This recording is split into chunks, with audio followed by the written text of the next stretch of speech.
Through his office window at Intel headquarters, Andy Grove could see the Ferris wheel of Great America Amusement Park spinning in the distance. But the document in front of him offered no such entertainment. Gordon Moore, yes, that Gordon Moore of Moore's Law fame, drops into the visitor's chair, his face grim. The latest memory chip numbers are catastrophic. After quarters of watching Japanese competitors demolish Intel's market share from 83% to a mere 1.3%, this situation had become existential. In his standard issue 8x9 cubicle, Grove insisted executives use the same workspace as everyone else. He asked a question that would change history. If we got kicked out and the board brought in a new CEO, what do you think he would do? Gordon answers without hesitation. He'd get us out of memories. This reply hits Grove like a physical blow. After a moment of stunned silence, he delivers the line that would save Intel.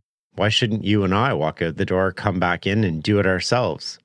No dramatic music swells, no chest-bumping celebration, just the sound of two men exhaling as they mentally prepare to abandon the very product that built their company.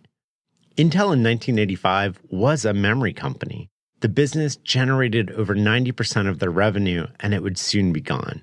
The pivot would cost thousands of jobs, millions in R&D, and require shuttering 8 manufacturing plants. But by detaching themselves emotionally and viewing the situation from an outsider's perspective, Grove and Moore had found clarity in crisis. Grove would later distill this ruthless clear-sightedness into a mantra for corporate survival. Only the paranoid survive. This wasn't just a catchy business slogan, it was survival wisdom earned through trauma. For Grove, paranoia wasn't pathological, it was practical, and its seeds were planted a continent away half a century earlier when a hard-of-hearing Jewish boy named Andras Grof was learning to detect danger before it arrived while hiding from Nazi death squads in wartime Budapest.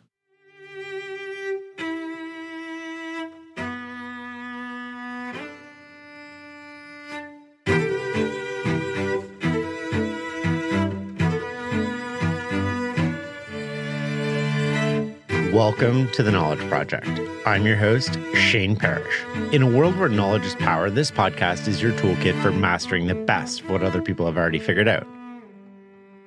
The story of Andy Grove is about survival in its most elemental form. Imagine transforming yourself from a child hiding from Nazi death squads in Budapest to becoming Time Magazine's Man of the Year and the CEO who saved Intel. That journey isn't just remarkable, it's almost incomprehensible.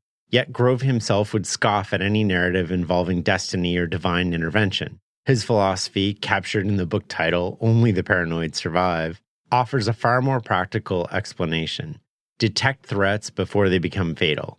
Whether it's the sound of jackboots on cobblestone streets or Japanese competitors overtaking your memory chip business, survival demands the same skills: constant vigilance, brutal self-assessment, and the courage to abandon what once defined you.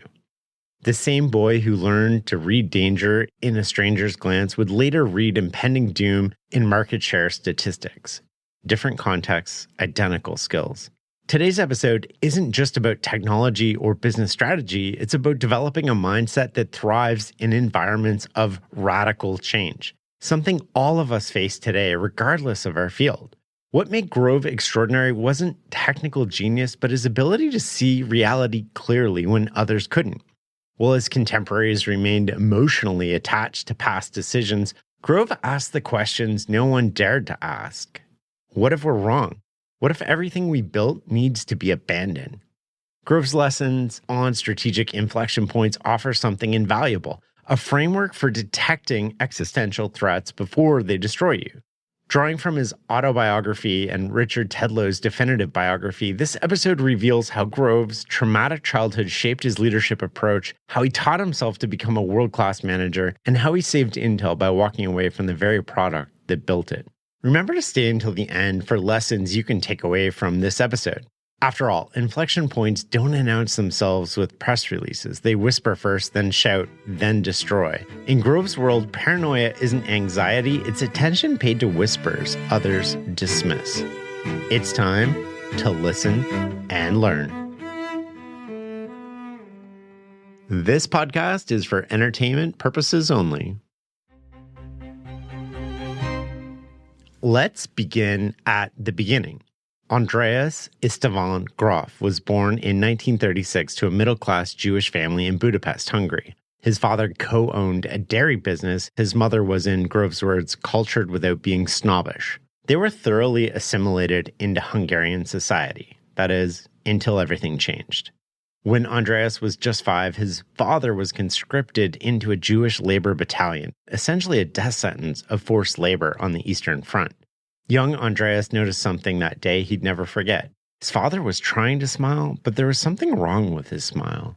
By spring of 1943, the family received notice that George Graf had disappeared. Andreas, now 6, was bewildered by this term while watching his mother retreat into smoking and solitary grief. Amid this trauma, Andreas contracted scarlet fever, confining him for months and permanently damaging his hearing. Yet years later, Grove reflected on how this seeming handicap became an unexpected asset. He wrote, "I had to be quicker at processing nonverbal signs and more attentive to signals, and most important, because I often understood only parts of sentences, I had to exercise my mind constantly."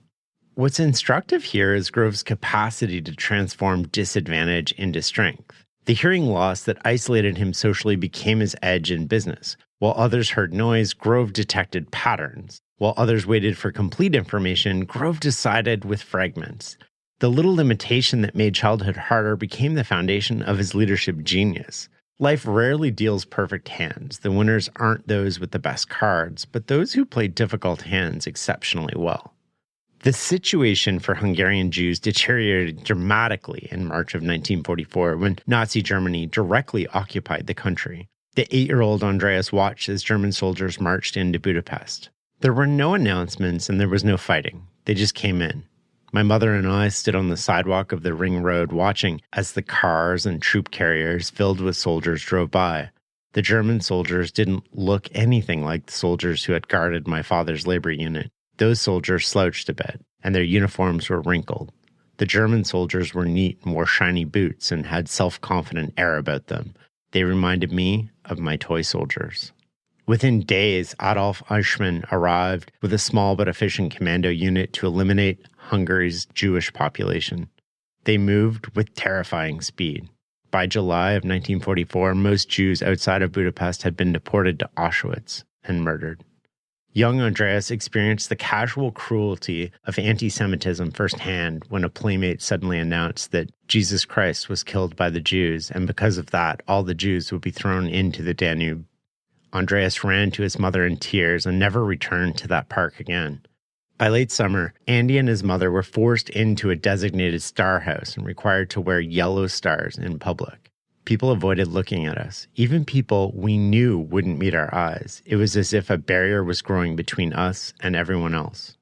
In October 1944, as Hungary's homegrown fascist organization seized power, Andy's mother made a fateful decision. "Andreas," she said, "we have to get out of here." This paranoid vigilance would save their lives. Maria obtained false identity papers with a Slavic surname, and they went into hiding, posing as non-Jewish refugees. The danger was constant.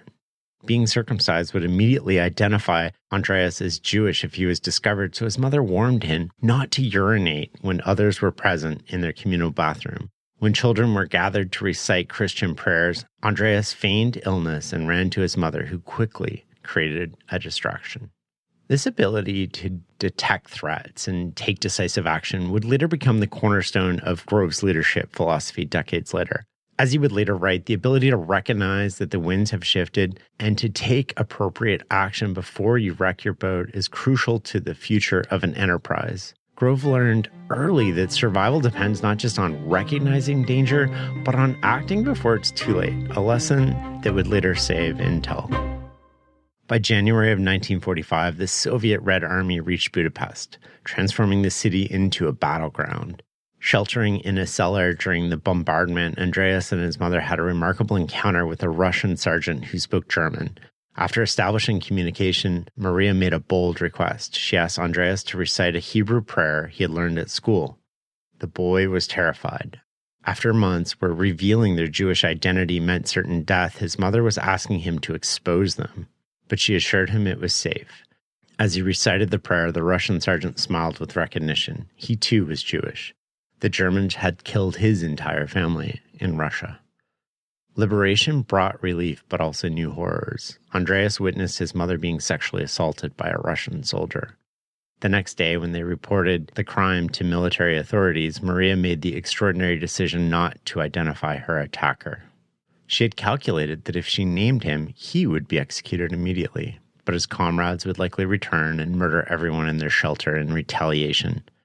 Even in this most personal violation, Maria demonstrated the cold strategic calculus that her son would later apply to business decisions.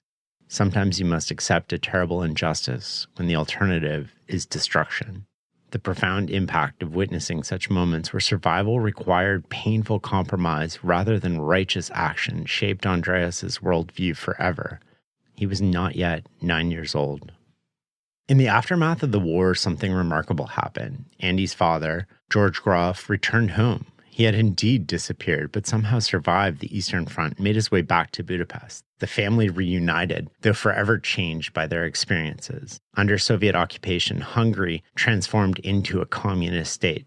The dairy business George had co-owned was nationalized. Both parents found government work, George in retail management, Maria at the now state-owned dairy.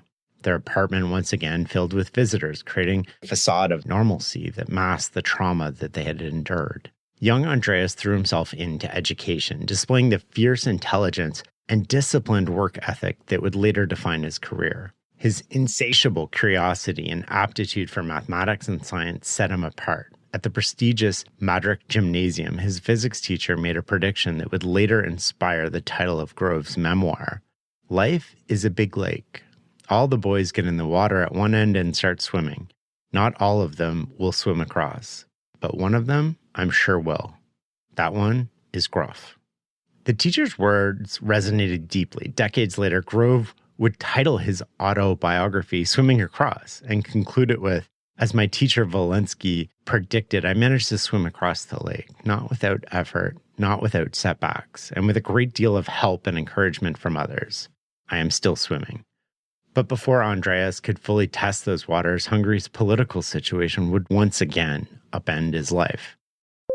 When you need to build up your team to handle the growing chaos at work, use Indeed Sponsored Jobs. It gives your job post the boost it needs to be seen and helps reach people with the right skills, certifications, and more. Spend less time searching and more time actually interviewing candidates who check all your boxes. Listeners of this show will get a $75 sponsored job credit at Indeed.com/podcast. That's Indeed.com/podcast. Terms and conditions apply. Need a hiring hero? This is a job for Indeed Sponsored Jobs. In 1956, when Andreas was 20 and a university student in Budapest, revolution erupted across Hungary. What began as a student demonstration against Soviet control quickly escalated into a nationwide uprising. For a brief, exhilarating moment, it seemed the Hungarian people might win their freedom. Andreas participated in early demonstrations, but he had learned from childhood the fatal cost of misreading political winds. When Soviet tanks rolled into Budapest on November 4th to crush the uprising, he recognized the patterns of oppression unfolding once again. He would later write, I was deathly afraid that the Soviets would seal the borders completely, and I knew once they did that, anybody who had participated in any way in the uprising would have to pay the price. I had an uneasy feeling that I would have a very bleak future in Hungary. So on November 20th, Andreas slipped away from his parents' apartment carrying only what fit in his pockets. He joined thousands of refugees streaming towards the Austrian border. Guided by local farmers through secret routes, he waded through icy marshes in darkness, evading Soviet patrols. This crossing wasn't merely physically dangerous. It represented a complete severance from the past. Andreas had no guarantee he would ever see his parents again. He carried no photographs, no memories, just the clothes on his back and the determination to start anew. When he reached Austria, America seemed the obvious destination. He had relatives in New York whom he'd never met, but they were his only connection to what would become his new home, and ultimately the launching pad for one of the most remarkable business careers of the 20th century. Andreas Groff arrived in the United States in January of 1957, penniless, speaking broken English, and knowing almost no one. His transformation into Andy Grove was about to begin. His first night in America revealed both the promise and challenges ahead. At the Refugee Center Hotel, he encountered a vending machine. He wrote, "It was a miracle. You put money in and food comes out." This would never happen in Hungary. Either the machine would take your money and give you nothing, or more likely, there would be no machines and no food. Andy enrolled at the City College of New York, supporting himself as a waiter while studying with relentless discipline. Despite the language barriers and his hearing impairment, he graduated first in his chemical engineering class in 1960. It was during this time that Andreas Grof became Andrew Grove, a change he made with characteristic pragmatism. As he later explained, "I found myself spending too much time spelling my name out to people, then repeating it, then having it come back mispronounced or misspelled. I translated the name from Hungarian, where Grof means count, in the aristocratic sense. Grove seemed close enough." This wasn't merely a practical decision. It represented Grove's methodical approach to success. He didn't just immigrate to America. He systematically transformed himself into an American. At City College, Andy met Eva Kasten, a fellow refugee who had come from Austria by way of Bolivia. They married in 1958 and would remain together for the rest of their life. After graduation, Grove earned his PhD in chemical engineering from Berkeley in just 3 years. Though academically brilliant, he was restless to apply his knowledge. "I want to do something useful," he would say over and over again. When a Berkeley professor suggested solid-state physics as an emerging field, Grove approached his career hunt with characteristic thoroughness. He researched 22 different companies, dividing them into 2 categories: jobs for which he was qualified but uninterested, and those that interested him but where he might be underqualified. This methodical approach led him to Fairchild Semiconductor in 1963, where he immediately connected with research director Gordon Moore, a relationship that would shape technological history. What's remarkable here is Grove's systematic approach to opportunity. While most immigrants struggle to find any job, Grove was strategically positioning himself at the intersection of his skills and emerging industries. He didn't just adapt to America, he methodically analyzed where he could create maximal impact, a preview of the strategic thinking that would later save Intel. Before diving deeper into Grove's career at Fairchild, we need a brief history of how the entire semiconductor industry began. Silicon Valley's origin traces back to December 26, 1947, when 3 scientists at Bell Laboratories created the first working transistor. William Shockley, John Bardeen, and Walter Brattain had invented a device that would replace bulky vacuum tubes in electronics, arguably one of the most important inventions in the history of the world. In a typical East Coast corporate story, these men would have remained at Bell Labs, collecting patents and promotions while safely ensconced in a major corporation. But Shockley had different ideas. In 1955, he left Bell Labs to establish Shockley Semiconductor Laboratory in Mountain View, California. He recruited brilliant young engineers, including Gordon Moore and Robert Noyce. However, despite his scientific genius, Shockley proved to be a disastrous manager. He was controlling, erratic, and paranoid. By 1957, 8 of his top researchers, later dubbed the Traitorous Eight, could no longer tolerate Shockley's leadership. Moore and Noyce among them, they approached a young investment banker named Arthur Rock, who helped them secure funding from Fairchild Camera. Fairchild Semiconductor was born in October 1957. This moment established the pattern that would define Silicon Valley. Talented people leaving established companies to form startups, backed by investors willing to bet on unproven technologies, which is a radical departure from the East Coast business culture at the time. The next few years at Fairchild produced extraordinary breakthroughs. They developed the process for semiconductor manufacturing, and they developed the integrated circuit, building on work done at Texas Instruments. When Fairchild Camera exercised its options to buy out the founders in 1959, each received $250,000, which is over $2.5 million today, for their initial $500 investment.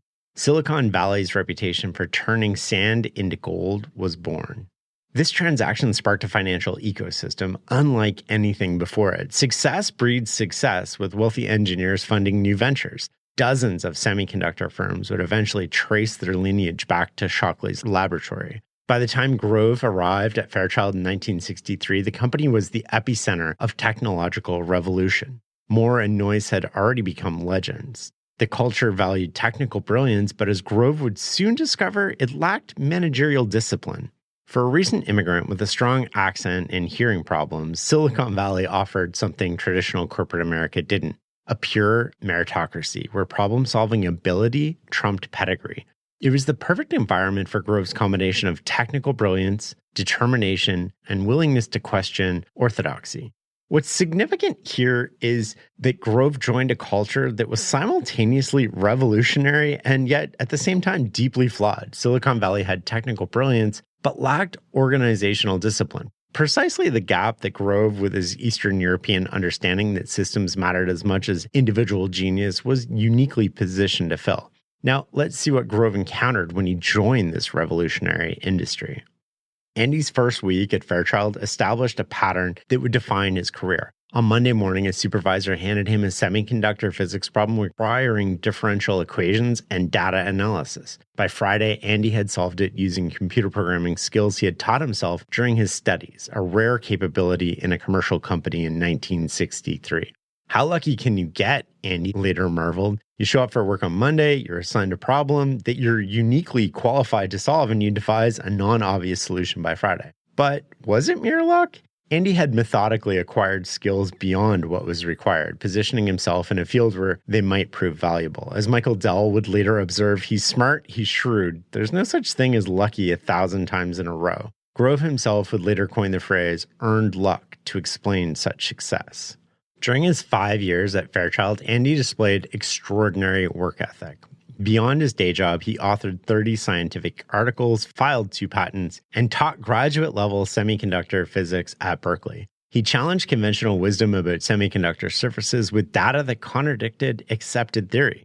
When presenting these findings in 1963, the semiconductor establishment reacted harshly. I got nailed by all these experts, Andy recalled, who would sooner burn witches or equally burn me at the stake for being a heretic.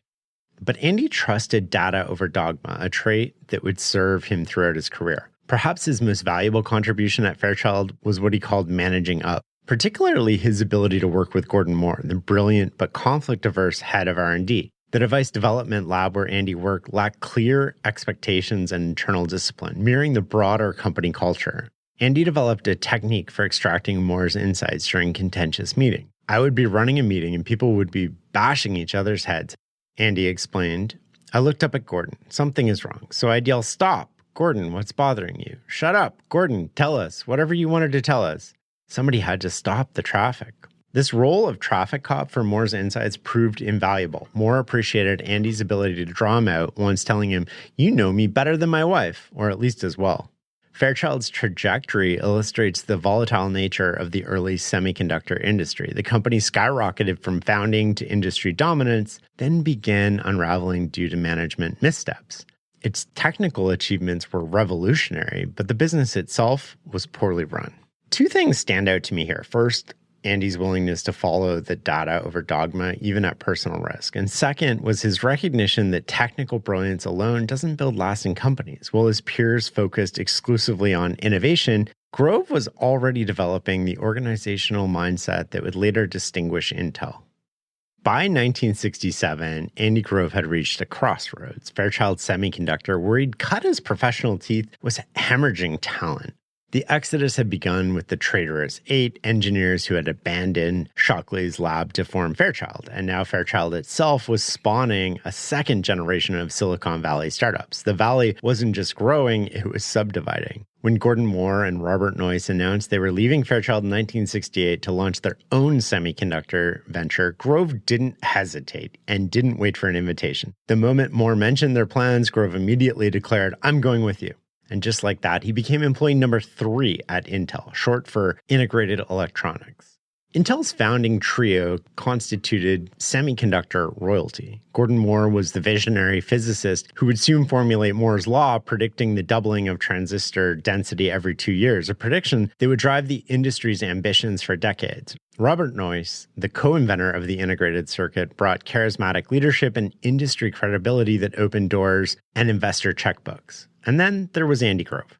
What Grove brought to this threesome was something altogether different, but equally crucial: a ferocious commitment to operational excellence. As one industry observer noted, in the semiconductor industry, management talent has been harder to find than engineering talent. By becoming a brilliant manager, Grove differentiated himself and the company. Here's the irony. Until Intel's founding, Grove had shown virtually no interest in business management. His published papers all dealt with technical subjects. He was an engineer and by all accounts, a brilliant one. But Silicon Valley in the late 1960s was already teeming with technical geniuses. What it lacked were leaders who could transform those geniuses into cohesive, productive teams. Fairchild was a great example of this, but far from the only one. What's significant here is Grove's intuitive understanding of complementary skills. While others sought to duplicate their strengths in founding teams, Grove recognized that Moore and Noyce needed someone fundamentally different from themselves. They had vision, they had technical credibility, but what they lacked was operational discipline. Grove didn't need to be another visionary inventor. Instead, he took the role of execution specialist who could transform brilliant ideas into reality. Why would Andy Grove, a PhD engineer with zero management training, suddenly transform himself into a business leader? The answer comes from Gordon Moore himself. When asked how they handled problems in Intel's early days, Moore responded with characteristic understatement. You look at the problems that are current at the time and you try to come up with some kind of creative solution for them, or you turn them over to Andy, one or the other. Grove had effectively become Intel's default problem solver. Any challenge that Moore or Noyce couldn't handle or perhaps didn't want to handle landed on Andy's desk. Anyone who has worked in a startup's early days will recognize this pattern. The persistent problem nobody else wants to tackle eventually find their permanent home with the person willing to solve them. Grove not only accepted this role, but he excelled at it. Having witnessed brilliant ideas and talent wasted at Fairchild due to poor execution, Grove was determined not to let that happen at Intel. So he did something remarkable. He systematically taught himself management and leadership, applying the same analytical rigor he used in chemical engineering and semiconductor physics. This self-transformation is a defining characteristic of Grove's career. He was a learning machine. He simply refused to be limited by his formal training or pigeonholed into one specialty.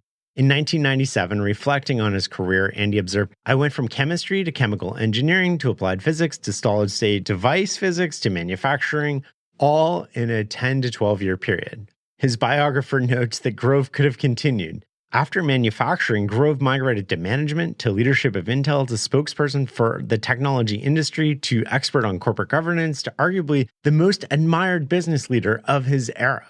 Grove's personal notebooks from Intel's early days reveal an engineer methodically deconstructing the challenge of organizing people.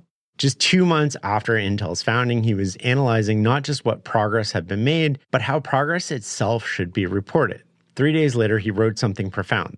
The formal decision-making process is usually the only protective covering for a much simpler informal process. This was Grove peeling back the organizational onion, recognizing that beneath the surface of business decision lies a layer of unspoken assumptions. He later explained people kind of know the answer, and they manage the arrangement of facts so that the formal process validates what they want to do anyway.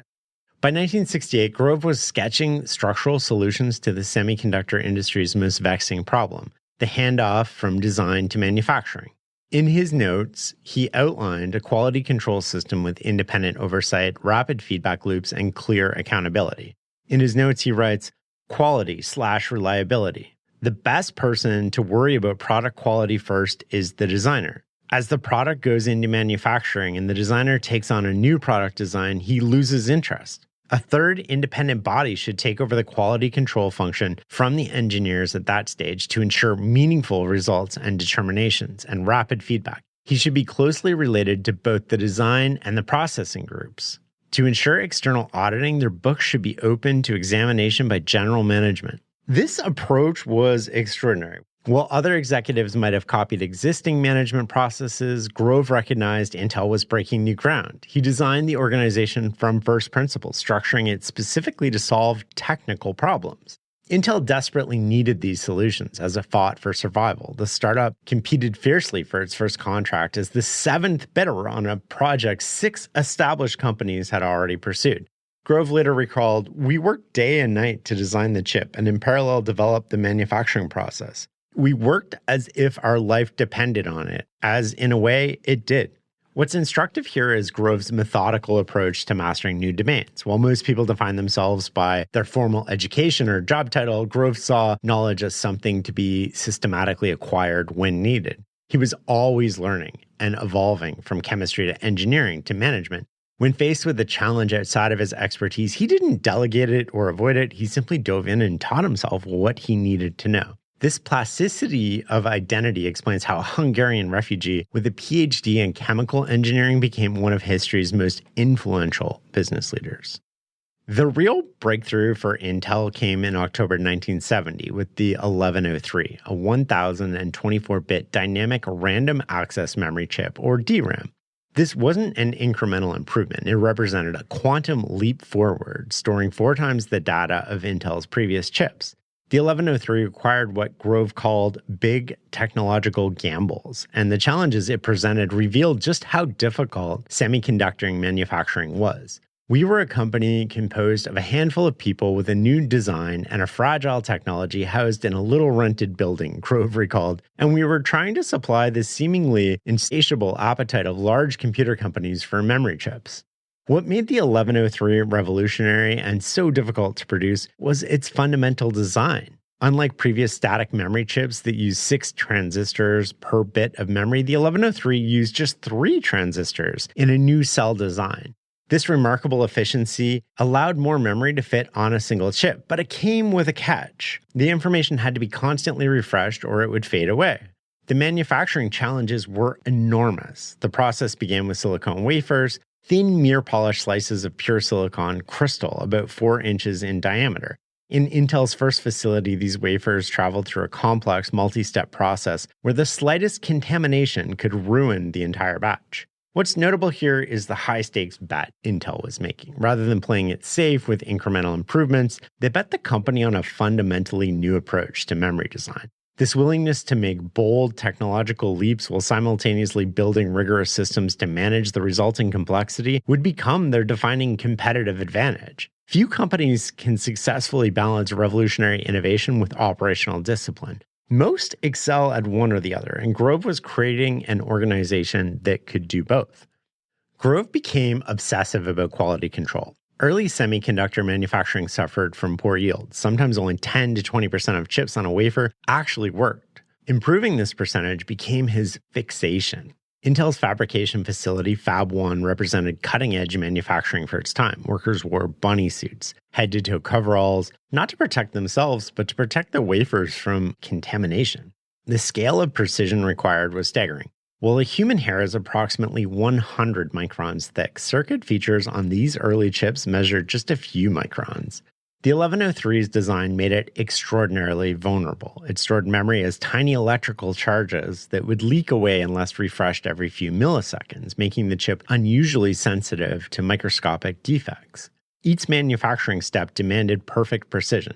The smallest deviation in temperature, exposure, or time, or chemical concentration could ruin an entire batch. The stress was crushing. Grove recalled having nightmares where vicious dogs were leaping out of the processing equipment, attacking him. The 1103 had to succeed or Intel might not survive. Ironically, despite Grove's obsession with quality, the 1103 still went to market with serious flaws. After thousands had shipped, it turned out that in Grove's candid words, under certain adverse conditions, the thing just couldn't remember. Years later, Grove joked that the S in Andrew S. Grove stood for ship the unit. Yet customers bought it anyway, because even with the flaws, the 1103 offered advantages previous technologies couldn't match. More surprisingly, its difficulty actually helped its adoption. As Gordon Moore observed, core memory engineers didn't embrace the 1103 until they realized that it too was a difficult technology and wouldn't make their skills irrelevant. As production scaled, Grove instituted statistical process control, systematically tracking every manufacturing variable to identify exactly what affected yield. Every temperature, chemical bath, and timing sequence was measured and correlated with results. His production meetings became legendary for their intensity. Grove demanded fact-based analysis and rejected vague explanations for problems. This relentless focus gradually improved yields. When Fab 2 opened in 1971, it incorporated all the lessons from Fab 1. And by the time Fab 3 opened in 1973, Intel had largely mastered the once temperamental 1103. Grove didn't just care about quality, he obsessed over it scientifically when others saw manufacturing variability as an annoying fact of life. He approached problems with cold, hard numbers, not gut feelings, and he built systems to measure what others were guessing or complaining about. The human mind isn't really equipped to intuitively grasp all the variables in a modern manufacturing process. While obvious now, in the early 70s, this was revolutionary. Grove was inventing manufacturing analytics decades before the term even existed. The lesson here, the most valuable approaches often seem like common sense in retrospect, but require seeing what others don't in the moment. Looking back at the 1103 achievement, Grove wrote with uncharacteristic immodesty, making the 1103 concept work at the technology level, at the device level, and at the systems level, and successfully introducing it into high-volume manufacturing required, if I may flirt with immodesty for a moment, a fair measure of orchestrated brilliance. Everybody from technologists to designers to reliability experts had to work to the same schedule toward a different aspect of the same goal, interfacing simultaneously at all levels. 4 years earlier, in July 1969, Grove had cut out a description of a film director's job from Time magazine. Above it, he wrote, "My job description." The clipping read, quote, "Vision to aspire. Any director must master formidable complexity. He must be adept at sound and camera work, a soother of egos, a cajoler of artistic talent. A great director has something more, the vision and force to make all these elements fuse into an aspired whole," end quote. This is fascinating. So an engineer by training with zero formal business education was modeling his role on a film director. Grove's biographer notes that he doubts anyone else at Intel or in the whole semiconductor industry cut out that clipping and inquired of themselves rhetorically whether or not this was their job description. With the 1103, Grove had established the template for how Intel would operate for decades, identifying bleeding-edge technology that required manufacturing breakthroughs, relentlessly tackling production challenges, and scaling rapidly while competitors struggled to catch up. The complexity of manufacturing the 1103 made it nearly impossible for competitors to reverse engineer, giving Intel a multi-year advantage in the market. In effect, complicated manufacturing became their core skill. There's a bit of irony to this today. The experience crystallized Grove's management philosophy. By 1971, he was coordinating dozens of specialists hired because of their expertise in a sliver of technology, each contributing one crucial piece to the larger puzzle. As technical teams developed in the next generation of products, Grove created systems to ensure seamless handoffs between design and manufacturing, historically the most vulnerable point in semiconductor development. Grove saw leadership like directing a film, not commanding an army. When he cut out that film director's job description in 1969 and wrote "My job description" above it, he revealed something profound about his approach. While most technical leaders tried desperately to maintain expertise across every domain, a losing battle as technology advances, Grove took a different approach. The magic was in how he redefined the leader's role, not the supreme technical expert, but as collecting talent and creating harmony. Most leaders fail because they can't let go of being the smartest person in the room. And Grove succeeded by understanding a simple truth. As complexity increases, coordination becomes more valuable than individual control. The best leaders don't need to know everything. They do need to know who knows what and how to get them playing from the same sheet of music. While the 1103 DRAM established Intel as a serious memory player, an even more revolutionary product appeared in 1971, the 4004, the world's first commercial microprocessor. Originally developed as a custom chip for Japanese calculator manufacturer, the 4004 was essentially a computer on a chip containing 2,300 transistors and performing functions that previously required entire cabinets of electronics. The microprocessor's importance wasn't immediately apparent, even to Intel's leaders. The company initially viewed it as merely a sideline to the core memory business. As one Intel engineer recalled, in the early days, the microprocessor was a solution looking for a problem. Andy himself would later admit that Intel stumbled into the microprocessor business. That statement is insane given what we know today, but this is back in 1971. Nevertheless, Intel followed the 4004 with the 8008 in 1972 and the 8080 in 1974, increasingly powerful processors that found their way into a widening range of applications. The 8080 became particularly significant because it was selected as the brain of the Altair 8800, which was the first commercially successful personal computer, released in 1975. What's instructive here is how even brilliant leaders can miss the significance of their own innovations. Intel's core team, including Andy Grove, initially failed to recognize that they had created the product that would eventually transform not just their company, but the entire world. This blind spot reveals an important truth about innovation.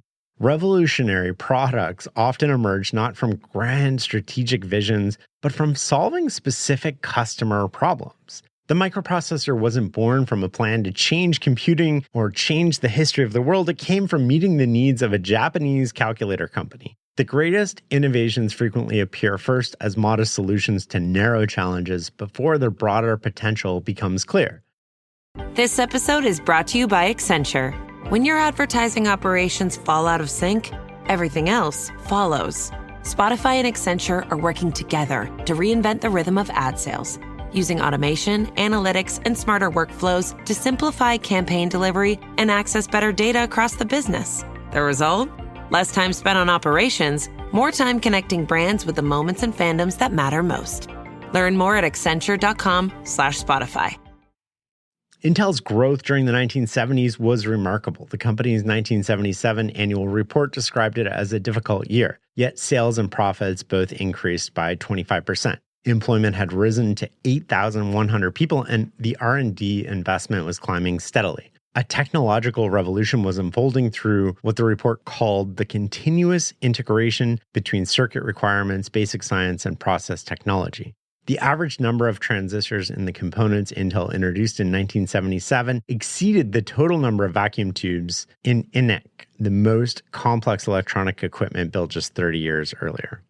Yet, not all Intel ventures succeeded. In 1977, the company admitted defeat in one notable experiment. We abandoned the digital watch and watch module business, including the closing of our Microma subsidiary, the transfer of the most important people to other divisions of Intel, and the disposal of Microma's assets.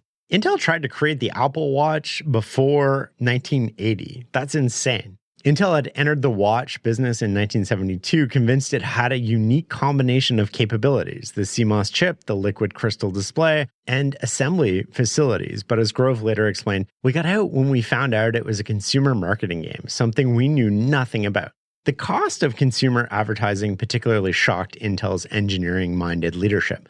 The company ran exactly one television commercial for the Microma watches at a cost of $600,000. Just one ad, Grove lamented, and poof, it was gone. Moore continued wearing his Microma watch for years, calling it his $15 million watch and joking, if anyone comes to me with an idea for a consumer product, all I have to do is look at my watch to get the answer. The Microma experience taught Intel two important lessons, though. First, when closing the subsidiary, Intel found positions elsewhere in the company for almost all Microma employees. This approach, protecting the people even when ventures failed, created tremendous loyalty within the company. A breed of employees who would bleed blue, Intel's logo color, was developing, crucial for the upcoming challenges of the 1980s. The second lesson, however, may have been learned a bit too well. Intel concluded the consumer products simply weren't in the company's genetic code. As Grove reflected in 2005, all of our subsequent consumer products efforts were half-hearted. Despite eventually becoming one of the most recognized brands in the world, Intel never sold directly to consumers, perhaps leaving significant value unrealized. Intel's handling of the Microma failure reveals an elegant paradox of corporate culture. They killed the watch business without hesitation, but protected nearly every employee who worked on it. This wasn't kindness, it was rational. When companies punish the people behind failed ventures, they create risk aversion that slowly suffocates innovation. But there's a fascinating flip side to how we process failure. The $15 million watch disaster so traumatized Intel's leadership that they permanently tagged consumer products as not in our DNA. For decades afterwards, Intel reflexively avoided direct consumer sales. This is kind of how experience works. We don't just learn the lessons, we sometimes overlearn them. The same painful memories that can make us smarter in one domain can blind us in another. Smart companies know when to kill projects. Wise ones know which lessons from those failures to keep and which to forget. Beneath Intel's impressive growth numbers of the late 1970s lay a company culture in metamorphosis, forged largely through Grove's relentless, sometimes merciless self-criticism. Reading Grove's internal notes from this period, one would never guess 1978 was a triumphant year for Intel. Instead of celebration, we find Andy complaining to Gordon Moore that with our operating managers being busy with operating, planning does not get sufficient emphasis. As Intel approached $500 million of revenue, Grove wrestled with a fundamental question. What was preventing Intel from reaching $1 billion? His answer, scribbled in July 1978, was a strikingly simple oomph and administration. When Intel was small, he reflected, an individual or small group could provide the oomph, the initiative, and the enthusiasm that the company needed to do its work. By 1978, however, the oomph had concentrated in top managers who were now consumed by day-to-day responsibilities. What troubled Andy about Intel's middle management was their aversion to conflict. The middle is populated by passive introverts, he wrote, honest, competent, decent, well-meaning, work-oriented people who just can't tolerate controversy. The result in Andy's characteristically blunt phrasing, shit rises uphill. This frustrated Andy because, as he noted, it is impossible to change people's personalities and very difficult to modify behavior tied to fundamental personality traits. Intel somehow needed to upgrade the oomph quotient of its middle managers. By August 1978, Andy's frustration had reached a boiling point. Manufacturing was undisciplined. Marketing was abominable. He told Moore, I think I was totally wrong a month ago in perceiving improvements in our great organized campaign. If anything, things are getting worse. If I truly had the guts, I think what we should do is put on a total hiring freeze until we get our nose above the shit level. This is the Andy that Intel employees knew. Demanding, uncompromising, and brutally honest. His criticisms weren't reserved for others. They extended to himself and the entire organization. Yet, for all of his harshness, he understood the potential downside of the critical culture he was creating. In an October 1978 memo to the top executives, he wrote, to a large extent, I think we owe our success not to luck, but to a culture of problem orientation, of being critical of ourselves and thereby urging ourselves and our organizations to perform better and better. This virtue, however, can be carried to such an extreme that it can bring about our own paralysis through self-doubt. Then, in what must have surprised anyone familiar with his typically unsparing critiques, Andy added, so let's try to keep our perspective and permit ourselves to enjoy the fact that we have never yet in our history had a problem we didn't solve. What's remarkable here is Grove's understanding of the paradox of high-performance cultures. The very critical orientation that drives excellence can eventually become toxic if not balanced with perspective and celebration. Most leaders swing between extremes, either creating complacent cultures that celebrate mediocrity or harsh environments that burn people out. Grove was attempting something far more difficult, building a culture that could simultaneously maintain relentless standards while providing enough psychological safety for people to take risks and speak truth. This balance, being brutally honest about problems while remaining fundamentally optimistic about solving them, would become their defining cultural characteristic. What we're witnessing in these private notes is the birth of what would later be recognized as the Intel culture. Grove's distinctive organizational ethos that would eventually be studied at business schools around the world.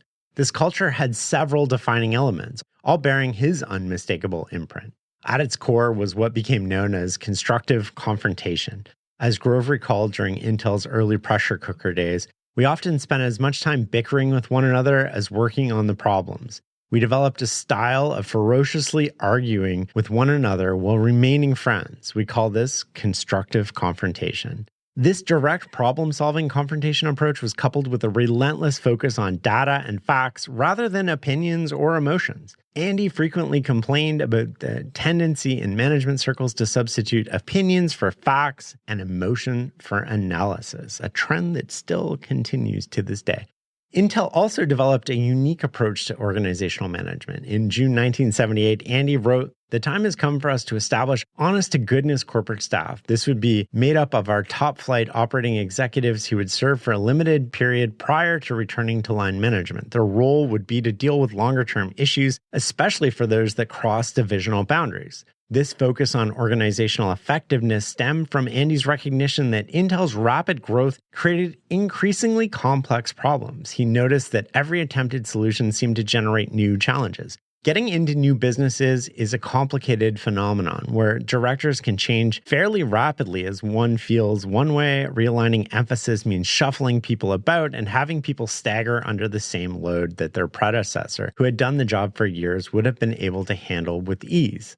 Culture wasn't something that just happened at Intel, at least not under Andy Grove. While many companies let culture evolve organically, Grove engineered Intel's with the same precision he brought to chip manufacturing. He wasn't designing pleasant office vibes, he was building a corporate immune system. The brilliance here is in how he institutionalized seemingly contradictory forces, the brutal honesty alongside deep loyalty, rigid processes alongside flexibility. Constructive confrontation sounds like an oxymoron until you see it solve problems that politeness can't touch.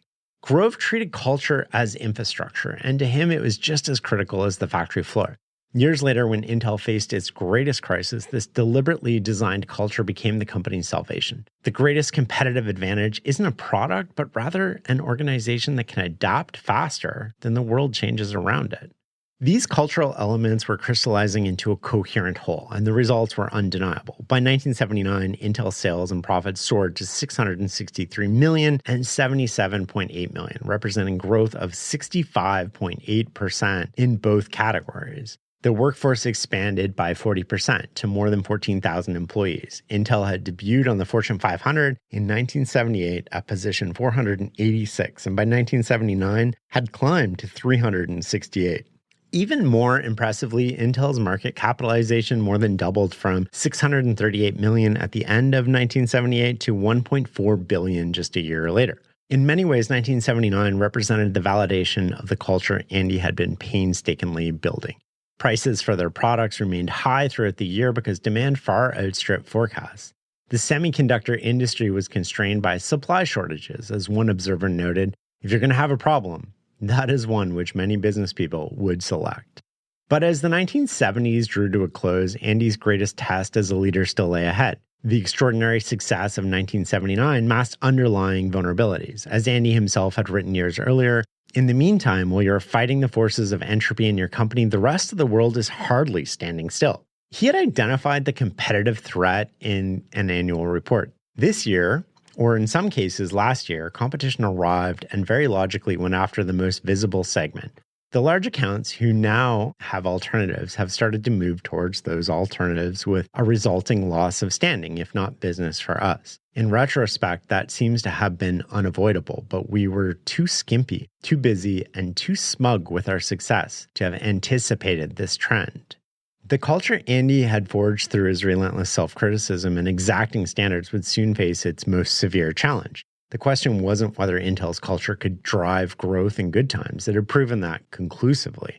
The real question was whether the same culture could navigate Intel through a genuine crisis when rigorous analysis and candid self-assessment would have to transform into decisive action at a pivotal moment for the American semiconductor industry. It's worth pausing here for a second. Success often sows the seeds of its own destruction. Grove understood something profound. The moment you feel safest is often when you're most vulnerable. While competitors celebrated victories, he was already hunting for threats lurking in Intel's success. For Grove, this wasn't theoretical pessimism, it was personal trauma. Going back to his childhood as a Hungarian Jew who survived both Nazi occupation and communist rule before fleeing to America, Grove had witnessed how quickly stability can disintegrate into chaos. The genius of his approach was maintaining intense paranoia precisely when it seemed least necessary. Most companies grow complacent with success. Their vigilance fades exactly when competitors are motivated to overtake them. While Intel's 1979 results had shareholders celebrating, Grove was already writing about fighting the forces of entropy. This wasn't anxiety, it was clarity. And it's something all the greats have, even when they're winning. This perpetual vigilance would prove crucial to Intel's salvation when Japanese manufacturers later attacked the company's core business. By the mid-1980s, Intel faced an existential threat that would not just test the company's business model, but the very leadership philosophy Grove had been cultivating for nearly 2 decades. The semiconductor industry was experiencing what he would later term a 10x force, a fundamental shift so powerful it could destroy established companies that failed to adapt. In his influential book, Only the Paranoid Survive, Andy explained that a crucial distinction between ordinary changes and 10x changes. Ordinary 1x changes were the constant background noise of business, the incremental shifts in customer preferences, competitor tactics, or technologies that companies routinely handle. These might alter your trajectory, but they don't fundamentally transform your industry. A 10x change, by contrast, was a force of an entirely different magnitude. Andy described it as the difference between a light breeze and a full-blown typhoon, or between waves and a tsunami. When a 10x force hits, the fundamentals of your business are altered so dramatically that continuing with your existing strategy becomes impossible. For Intel in the late 1980s, this 10x force came in the form of Japanese memory chip manufacturers. The quality level of the Japanese memories, especially DRAMs, were becoming consistently and substantially better than Intel's. This meant not only were they selling merchandise cheaper than Intel could, but they were selling better merchandise as well, a very threatening position for the company to be in. This was a fundamental shift that rendered Intel's position in the memory market untenable. Japanese firms had mastered a manufacturing approach that Intel simply couldn't match. Memory chips had become commodities where competitive advantages came from manufacturing scale and efficiency rather than design innovation, the area where Intel had dominated through the 1970s. Most businesses are designed to weather ordinary changes, the 1x forces that Grove described as the constant background noise. But strategic inflection points aren't headwinds, they're tsunamis that destroy companies that mistake them for normal challenges. The true genius of leadership lies in recognizing when incremental improvements become futile and when you must abandon the very business that made you successful. The golden goose, if you will, even while it's still generating enormous profits. By 1985, Intel was wandering through what Andy described as a valley of death. The company was posting significant losses, employee morale was plummeting, and the board grew restless. Cost-cutting measures, facility closures, and layoffs, the standard corporate responses to financial pressure, failed to address the fundamental market reality. Intel simply couldn't compete in the memory business anymore.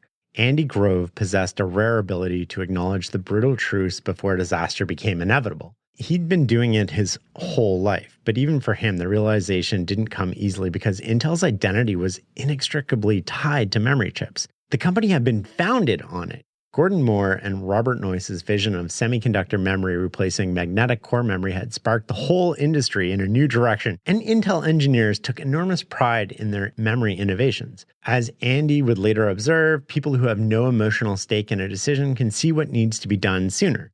Two deeply held beliefs within Intel complicated matters even further. First, many believed that memories were the company's technology drivers, the products on which new manufacturing processes were perfected before being applied to microprocessors. Second, there was a widespread conviction that Intel needed to offer customers a complete product line, including both memories and processors. If they offered only one, customers would supposedly leave them for someone who could offer both.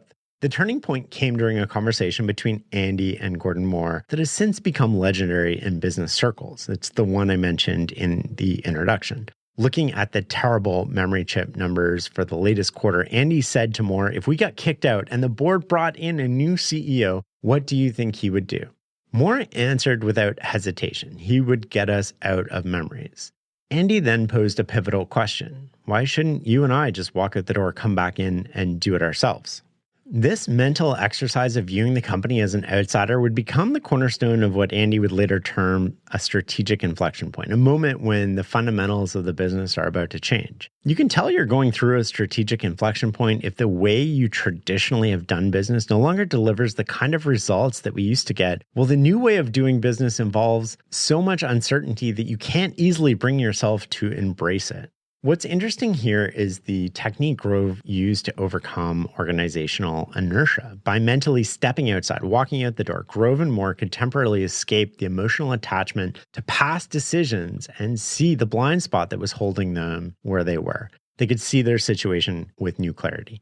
This ability to create psychological distance from your own commitments is extraordinarily difficult but crucial during strategic inflection points. Most leaders remain imprisoned by their previous decisions, unable to abandon what they built even as evidence mounts that it's no longer viable. Grove had developed a technique to break the psychological lock, a method for seeing his own creation with the objectivity of an outsider. One of Andy's most insightful observations involved the transformation of the computer industry's structure. He described how the industry had evolved from a vertically integrated model to a horizontally segmented one in 1980s, sparked by memory chips becoming commodities and the rise of the microprocessor. In the mainframe era, dominated by IBM, companies operated as fully integrated vertical stacks. IBM designed everything from chips to hardware to the operating system to the applications. As Andy explained, a company competing in this industry as one vertical proprietary block against all other computer companies' vertical proprietary blocks. The rise of the microprocessor, which Intel had pioneered, fundamentally changed this structure. The industry fragmented into horizontal layers: chip manufacturers like Intel, computer assemblers like Dell and Compaq, operating system providers like Microsoft, and application developers. Andy wrote, in this new model, no one company had its own stack. A consumer could pick a chip from the horizontal chip bar, pick a computer manufacturer from the computer bar, choose an operating system out of the operating system bar, grab one of several ready-to-use applications off the shelf at a retail store or a computer superstore, and take the collection of these things home. This shift destroyed IBM's dominance. Despite its vast resources and market power, or possibly because of them, IBM couldn't adapt to this horizontal world. They remained wedded to the vertical integration model, even as the economics of specialized horizontal layers made that approach uncompetitive. What made this transition especially treacherous was that it didn't happen overnight. It evolved gradually, with the vertical model continuing to work reasonably well, even as the horizontal model gained momentum. By the time the inflection point was obvious to everyone, IBM had already lost most of its market leadership position. Andy observed, IBM was composed of a group of people who had won time and time again, decade after decade, in the battle among vertical computer players. The managers who ran IBM grew up in this world. Their long reign of success deeply reinforced the thought processes and instincts that led to winning in the vertical industry. So when the industry changed, they attempted to use the same type of thinking that had worked so well in the past. IBM, as a vertical player, was trying to sell portions of its stack to direct competitors, an inherently conflicted position. Grove had learned that Intel needed to focus on microprocessors and basically nothing else. As he would write, it's harder to be the best of class in several fields than just one. What's interesting here is that Grove didn't just see competitors. He saw the competitive landscape transforming. While IBM's executives were still trying to outmaneuver other vertically integrated companies, Grove recognized the industry was fundamentally restructuring into horizontal layers where specialists in each layer would dominate. The greatest business failures often come from not playing the game poorly, but from continuing to excel at games that no longer matter. One of Andy's most penetrating insights concerned the role of middle managers during strategic inflection points. He believed they often had the clearest view of impending changes and called them Cassandras, after the Greek priestess who foretold the fall of Troy. He wrote, "The Cassandras in your organization are a consistently helpful element in recognizing strategic inflection points." As you might remember, Cassandra was the priestess who foretold the fall of Troy. Likewise, there are people who are quick to recognize impending change and cry out an early warning. Although they can come from anywhere in the company, Cassandras are usually in the middle management. Often they work in the sales organization. They usually know more about the upcoming change than the senior management because they spend so much time outdoors where the winds of the real world blow in their faces. In other words, their genes have not been selected to achieve perfection in an old way. Because they are on the front lines of the company, Cassandras often feel more vulnerable to danger than do senior managers in their more or less bolstered corporate headquarters. Bad news has much more of an immediate impact on them personally. Lost sales affect a salesperson's commission. Technology that never makes it into the marketplace disrupts an engineer's career. Therefore, they take the warning signs more seriously. If you're a senior manager in a company, Andy explained, strategic inflection points arrive in disguised form. Top executives are often the last to recognize the fundamental shifts because they're insulated from market realities and emotionally invested in the status quo. Middle managers, by contrast, operate at the intersection of the company and the outside world. They usually have a better sense than the senior management of what's happening with both sides. Andy noted their position gives them an unfiltered view of the customer shifts, competitive threats, and technological changes. Andy illustrated this with a powerful analogy, comparing strategic inflection points to fire drills in a theater. When the alarm sounds, audience members in the middle of the theater have the clearest picture of what's happening. They can see both the stage where the fire may have started and the exits. Audience members in the very front, like senior executives, may be too close to the stage to see the big picture, while those in the back, frontline employees, may be too far from the action. At Intel, Grove created forums where middle managers' voices could be heard and respected regardless of hierarchy. Grove discovered something counterintuitive about organizational awareness. Middle managers often see the existential threats before executives do. These Cassandras operate where strategy meets reality. They're close enough to the customers to feel market shifts, but connected enough to headquarters to understand the implications. By deliberately elevating these voices rather than filtering them through the hierarchy, Grove built an early warning system that detected industry shifts while competitors were still celebrating calm seas. The decision to exit the memory business wasn't implemented overnight. The transition took nearly 3 years, and throughout this challenging period, Andy deployed the leadership style he had honed for decades, demanding, data-driven, and brutally honest. First, he insisted on clarity about market realities. He gathered comprehensive data on Japanese companies' memory pricing, quality, and manufacturing capabilities, forcing Intel's management to confront an uncomfortable truth. The gap wasn't closing, it was widening. Second, he addressed emotional resistance head-on. In a pivotal meeting with senior managers, Andy posed a provocative question. If memories are so strategic, why do we lose money on every one we sell? This forced Intel's leadership to separate old strategic methodology with new economic reality. And third, he tackled practical transition challenges with meticulous attention to detail. What would happen to Intel's memory design teams? How would customers react? What would a microprocessor-focused Intel look like? Andy demanded detailed planning for each dimension so employees could visualize the new Intel. Thanks to the company's history of protecting employees during previous shutdowns, there was less fear of institutional change. When Intel finally announced to customers it would no longer be manufacturing DRAMs, the response was largely a big yawn. Many had already anticipated Intel's retreat and secured alternative suppliers. Some even expressed relief, saying it sure took you a long time. Grove systematically dismantled both practical and psychological barriers to change. He recognized that strategic pivots fail not just because of poor planning, but because of emotional attachments to past decisions and fear of an uncertain future. By keeping the focus on market realities, strategic contradictions, and implementation details simultaneously, Grove created a comprehensive approach to organizational transformation that remains a template for executing painful but necessary pivots today. By 1987, Intel had largely completed the transition away from memories. The company was profitable again, but its 8386 microprocessor was gaining traction in the personal computer market. But Andy, now Intel's president, wasn't content with mere survival. He sensed an opportunity to fundamentally transform Intel's position in the market.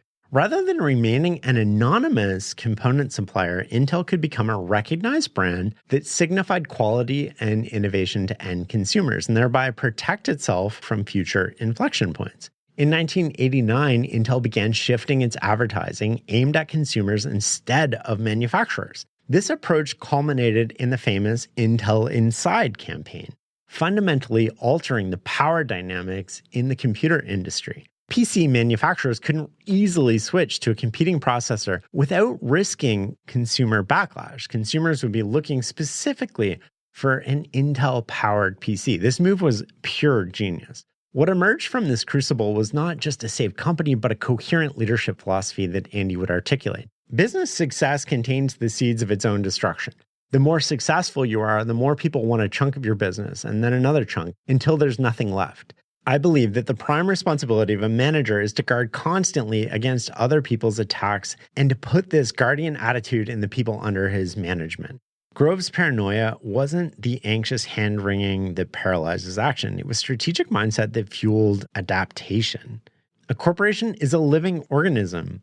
It has to continue to shed its skin, he insisted, recognizing that yesterday's winning formula becomes tomorrow's liability. His masterstroke, the final masterstroke, the Intel Inside campaign, reveals a deeper insight about competitive advantage. By turning an invisible chip into a household brand, Grove didn't just differentiate Intel, he fundamentally changed who Intel's customer was. Though PC manufacturers wrote the checks, consumers now demanded Intel processors specifically, creating a protective moat around the business that no competitor could easily cross.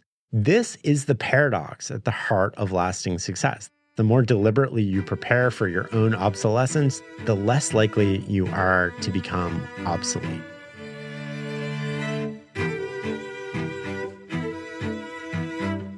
All right, let's get into a few afterthoughts and reflections and then talk about some lessons learned. So one of the things that stood out to me here was just how profound his childhood was on his experiences and how he learned that survival demands the same skills: constant vigilance, brutal self-assessment, the courage to abandon what's once defined you. I mean, he lived this stuff as a child. That is a terrible, terrible childhood. Another thing that really stands out to me here is a bit of the Red Queen effect going on where, you have to run harder and harder to maintain your place in industries that are changing rapidly. And I think, the memory, you can use this as a great example. The memory chips, you have to get better and better every year. You can't just rest. You can't take a break. You have to sprint. You're constantly sprinting because your competitors are sprinting. And if you stand still, if you don't get better, you're getting worse. And in highly, highly competitive industries, that's what's happening. The decision to kill the golden goose, killing the memory chips and doing the strategic pivot, that I can't understate how hard that is. There's so much organizational inertia tied into that and making that pivot. And, it all worked out well for Intel at the time. And it's so hard to make those decisions. There's so many people giving you conflicting information. Andy talks a lot about blind spots without using the term blind spots. He's always trying to get information either from people through analysis or through analytics or just seeing the world through their eyes. I liked his idea of Cassandras being the middle managers. I think there's a lot of truth to that, having worked in a large organization before. People who touch the outside, they touch the territory. And because they touch the territory, they often have more accurate information about the territory than management who relies on maps. It's a bit of map territory. I like his idea of thought experiments, sort of stepping outside, firing yourself as CEO, and saying, what would we do different if the board fired us and then hired us again? These are the type of things I talk about in the Great Mental Models, Volume 1. It's a great thought experiment for you. It's also something that we can do. You are the CEO of you. And you have thousands of employees at your disposal today in the form of GPUs and AI. And I think the question is, one question that I constantly ask myself is, if I fired myself today, what would a new CEO or myself taking over stop doing? What am I doing today that I need to stop? And what could I start doing? And I think those questions are super important. As I was researching the whole transition from memory to semiconductors with Intel, the parallels between what Google's going through right now just stuck out so much. They have this golden goose in traditional search that's making a ton of money. And I wonder at what point you face a bit of innovator's dilemma where you're not dealing with reality. The people who grew up in Google right now grew up in search. They grew up in an era where they won over and over again. Sounds a lot like IBM in this story. They kept winning over and over again, and they're dominant in their field until they're not. And when you grow up in an industry and you win over and over and over again in that industry, and then you have to change, you reach one of those inflection points, those 10x points that Grove talk about, that becomes the hardest point to change your mind about things. The very thing that success has driven for you. Now you have to abandon and go all in. You have to burn the boats and, close some doors. But you have to close doors on the most profitable part of your business. And one final reflection is I couldn't fit this in the story, but I think it's quite profound. Andy's philosophy about how he connected organizational adaptation to personal responsibility. He said, and I quote, "The sad news is nobody owes you a career. Your career is literally your business. You own it as a sole proprietor. You have one employee, yourself. You are in competition with millions of similar businesses, millions of other employees all over the world. You need to accept ownership of your career, your skills, and the timing of your moves." That is such a high agency way to think about things. And this is what I tell my kids. Like, you are running a company. And I mentioned this a little bit earlier, you have 1,000 GPUs. You have 1,000 employees at your disposal. And, if you're not telling them to do something or learning or getting better, then they're just sitting there waiting for you to tell them what to do. But you have one employee. You are in competition with millions of other people, millions of people just like you, and nobody owes you anything. And I think, Andy's childhood really informs that view. Okay, let's get to some of our lessons here before we close this out. So lesson number 1, bounce but don't break. Grove faced devastating childhood circumstances. A father sent to labor camp, hiding his Jewish identity and permanently losing his hearing from scarlet fever. Yet he transformed this difficulty into advantage, developing extraordinary attention to subtle signals and the ability to make decisions with incomplete information. When you can't change your circumstances, you can change how you respond to them. This is the lesson we also learned from Viktor Frankl. The last human freedom is the ability to choose how you respond to a situation. Lesson number 2, don't care what they think. When Grove semiconductor research contradicted established theory, experts wanted to burn him at the stake. He built a culture where only data mattered, not opinions. Truth-seeking requires the courage to be disliked. So many people these days optimize their life around being liked, and that means that you will never face the hard reality of inconvenient data. 3, face reality before it faces you. Grove's willingness to confront brutal facts became his defining leadership trait. When faced with Japanese memory manufacturers overtaking Intel, he asked Moore the pivotal question: if we got kicked out and the board brought in new CEO, what would he do? This thought experiment created distance from his own decisions and allowed him to abandon the very business that built Intel. He was effectively enabled to see his blind spots. Emotional attachment to past decisions is such a silent killer. 4, success sows the seeds of its own destruction. Even during Intel's record profits of 1979, Grove was hunting for the existential threats. Having survived Nazi occupation, he knew stability could vanish overnight. Paranoia is the most valuable precisely when it seems least necessary. And there's a parallel here that just comes to mind as I'm reading this. But if you listen to interviews with Tom Brady or Patrick Mahomes or Michael Jordan, there's these key moments. There's these games where they win. I remember Brady won one game. It was like 24-7 or something. And in the interview after, he's like, we should have won that 45-7. He's not celebrating the victory. He's like, we got lucky. We should have been better. I should have been better. And I think that, that is something that people have, but you can also adapt. 5, Grove was a talent collector. He recognized leadership as an orchestration rather than individual brilliance. As Intel grew, he focused on creating systems where collective intelligence could flourish, particularly by amplifying middle managers' voices. He developed constructive confrontation, where ideas could be ferociously debated. If you're running an organization or you're senior level in an organization, your ceiling is determined by the talent you attract, not the talent you possess. That is true of organizations.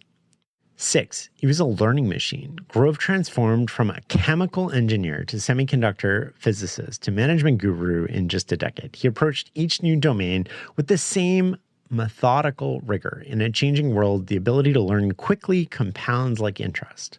7, he had a taste for salt water. While working as a waiter and learning English, Grove still graduated first in his class. Excellence happens when nobody's watching. The gap between good and great is filled with voluntary hardships that others refuse to endure. 8, it takes what it takes. Grove's work ethic was relentless and unconstrained by conventional boundaries. At Fairchild, he authored 30 scientific articles and filed patents while simultaneously teaching at Berkeley. When manufacturing problems threatened Intel's existence, Grove created statistical systems tracking every production variable, well before these type of analytics were normal or standard or even acceptable. Sometimes progress requires both working smarter and harder. 9, positioning is leverage. Grove never merely reacted to opportunities. He methodically positioned himself at the intersection of his talents and emerging trends. Before joining Fairchild, for example, he researched 22 different companies, dividing them into categories based on his interests versus qualifications. When Moore and Noyce mentioned they were starting Intel, he immediately recognized the opportunity as their operational complement. He mastered his circumstances rather than being mastered by them. Number 10, ride the wave. When Grove identified the semiconductor revolution, he committed fully rather than hedging his bets. Even when Intel's 1103 memory chip had serious flaws, under certain adverse conditions, the thing just couldn't remember. He still persevered because he knew they were riding an unstoppable technological wave. When you get the trend right, you can overcome countless tactical failures. What a story with Andy Grove. There's so many lessons that you can take away here. I'm going to listen to this one over and over again.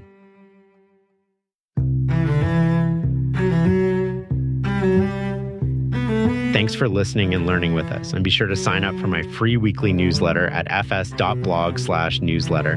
I hope you enjoyed my reflections at the end of this episode. That's normally reserved for members. But with this Outliers series, I wanted to make them available to everyone. The Farnham Street website is where you can get more info on our membership program, which includes access to episode transcripts, reflections for all episodes, my updated repository featuring highlights from the books used in this series, and more. Plus, be sure to follow myself and Farnham Street on X, Instagram, and LinkedIn. If you like what we're doing here, leaving a rating and review would mean the world. And if you really like us, sharing with a friend is the best way to grow this special series. Until next time.